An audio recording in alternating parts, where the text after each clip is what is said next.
Chapter 46. Uller's Quest. Jenna banged on the purple door. "Sep!" she yelled. "Sep!" Seizing his chance, Uller wriggled out from under her arm, but Beetle grabbed his tail as he shot past. Furious, Uller screeched. Ignoring the cat's sharp claws, Beetle picked him up and stuffed the struggling animal under his arm. "Jenna, we're going to get Septimus out, whatever it takes," Beetle told her. "Ouch! Stop it, Uller!" Jenna slumped against the barred door in despair. "But how?" she wailed. "How?" "I shall find an axe and break down the door," said Beetle quietly, looking Jenna in the eye. Jenna returned his gaze. She knew Beetle meant what he said. "Okay," she said. They set off down the marble passage. As a parting shot, Beetle yelled, "We'll be back!" The door stared back at them, impervious. Waiting on a bench on the candle-filled landing was the horse-faced guardian. As Jenna emerged through the concealed door, the guardian got to her feet. "Princess," she said, planting herself in front of Jenna and barring her way. "Yes?" Jenna snapped. The guardian smiled smoothly. She had an expression bordering on smug that irritated Jenna. "Whither do you go?" "To find an axe," Jenna replied sharply, and then wished she hadn't. However, the guardian did not react. "I have some business with you," she said. "You can send your servant for what you need." "My servant?" The guardian waved her arm at Beetle, who was stuck in the passageway behind Jenna, occupied with Uller. Jenna was indignant.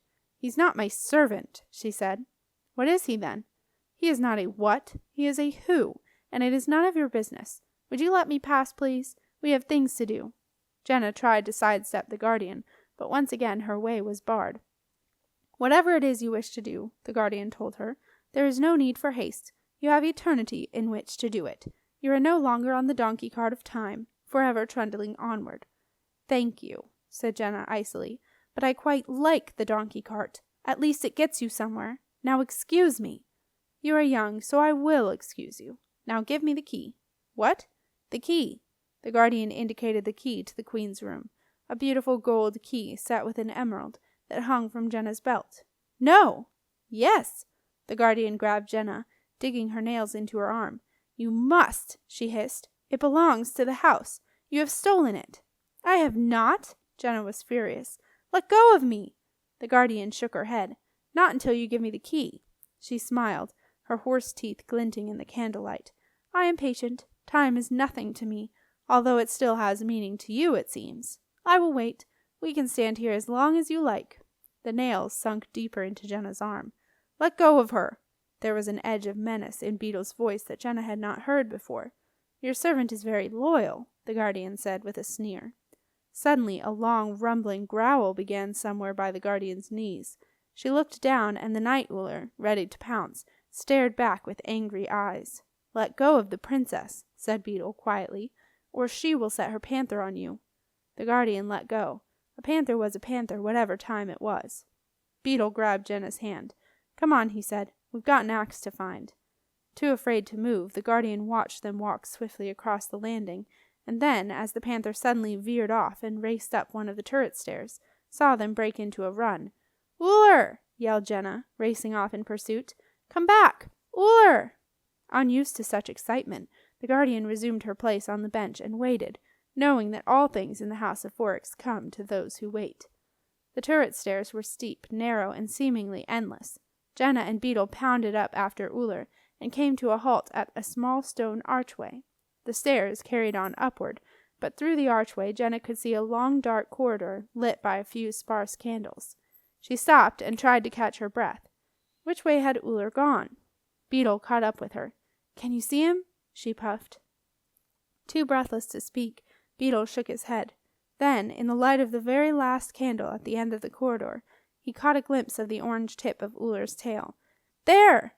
With a new burst of energy, Jenna lifted up her long tunic and hurtled down the corridor, with Beetle close behind.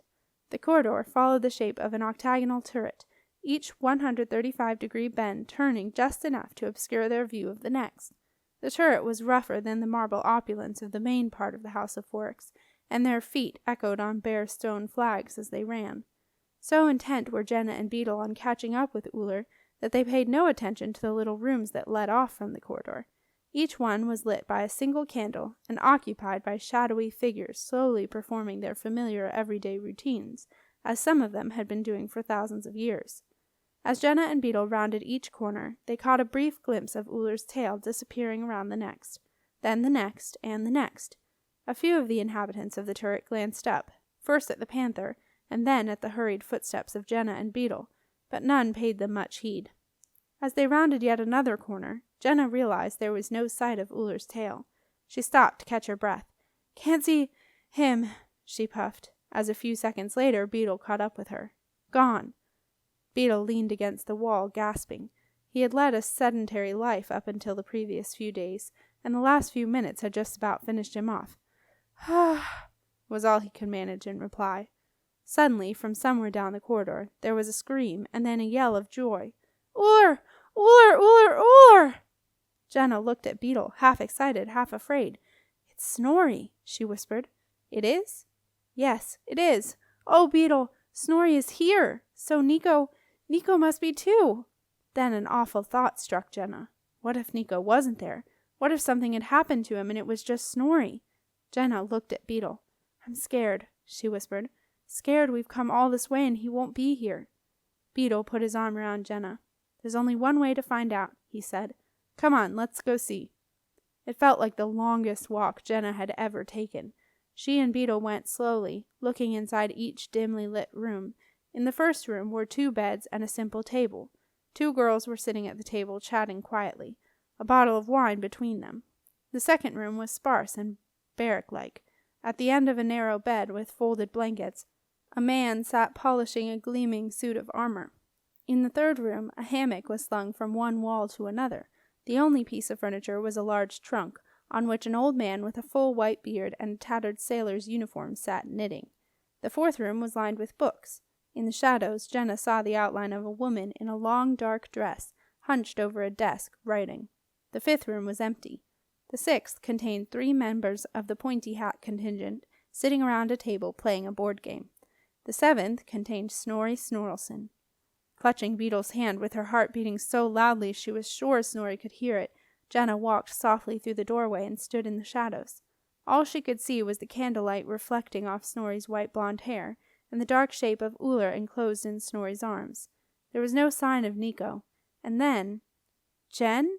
a voice came from the shadows beside Jenna. "Jen! Oh, Jen!" She heard the sound of a chair being pushed back from a table and clattering to the ground, felt a whirlwind enveloping her, and then she was lifted off her feet and spun around and around as if she were a little girl once again. Nico set Jenna back on her feet, but Jenna would not let go. Beetle saw her head buried in her brother's grubby sailor's tunic, her shoulders shaking with. Beetle was not sure if it was tears or laughter. He was still not sure when Jenna looked up, her eyes bright and her smile the biggest he had ever seen. "We found him! We found him!" laughed Jenna.